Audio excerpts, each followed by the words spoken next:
With the tank cover in an upside-down position, slide the cartridge filter down over the lid cage, pushing until the filter seal is against the cover. Next, place the filter retainer into position over the filter opening.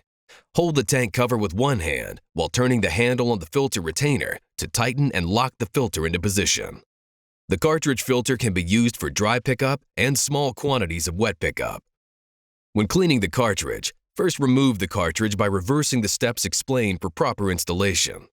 Next, shake or brush off excess dirt into a large trash receptacle, or rinse from the inside of the filter with water. Allow up to 24 hours to dry before reinstallation. When picking up fine dust or powders, using the disposable filter bag in conjunction with the cartridge filter is recommended. First, unscrew the hose locking nut. Next, remove the inlet deflector from the deflector guide.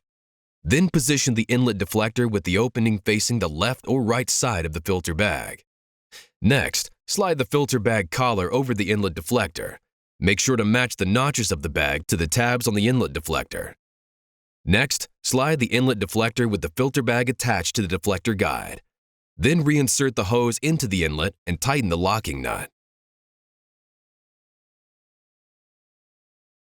When vacuuming large quantities of liquid, always use a foam sleeve. When using the wet pickup feature, it's important to remove all dry-use filters and bags. It's also essential to remove all dirt and debris found in the tank. To empty the tank of liquid, remove the drain cap and deposit all liquid waste contents into a suitable drain solution.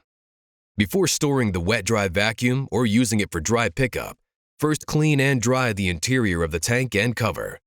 Clean and allow filters to dry completely. This unit is equipped with an automatic suction shutoff that operates when picking up liquids. As the liquid level rises in the tank, the internal float rises upward until it seats itself against a seal at the intake of the motor and shuts off suction.